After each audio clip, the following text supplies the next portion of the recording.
នឹងហើយបងប្អូនទាំងអស់គ្នាថ្ងៃនេះគឺជាថ្ងៃសម្រាប់គ្រាន់តែបើកក្បាលវីដេអូមកក៏បងប្អូនដឹងថាមីនុយរបស់ខ្ញុំនឹងថ្ងៃហ្នឹងគឺមីនុយអីដែរបងប្អូនតោះមកទស្សនាទាំងអស់គ្នា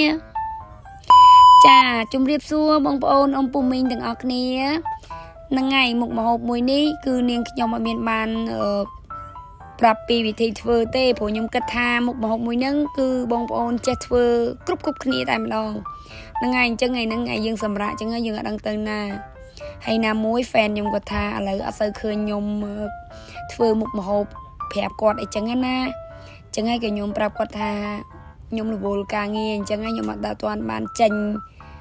មីនុយថ្មីឲ្យបងប្អូនមើលចឹងហើយថ្ងៃនេះ fan នៅសុំទោសព្រោះលឿនឃ្លានពេកចឹងហើយអត់បានមានពេលថតវិធីធ្វើទេព្រោះខ្ញុំគិតថាមុខម្ហូបមួយហ្នឹងគឺបងប្អូនគាត់ចេះគ្រប់គ្នាហើយចឹងហើយគ្រាន់តែខ្ញុំបើកក្បាលវីដេអូតិចឲ្យបងប្អូនដឹងមើលទេព្រោះអាហ្នឹងសិតតែខ្ញុំនឹងធ្វើស្រាប់ពីមុនមកអាចនឹងឆែកមើលនៅក្នុងវីដេអូខ្ញុំចាស់បានចាហ្នឹងហើយឥឡូវនេះគឺខ្ញុំញ៉ាំហ្នឹងគឺក្តៅបងប្អូន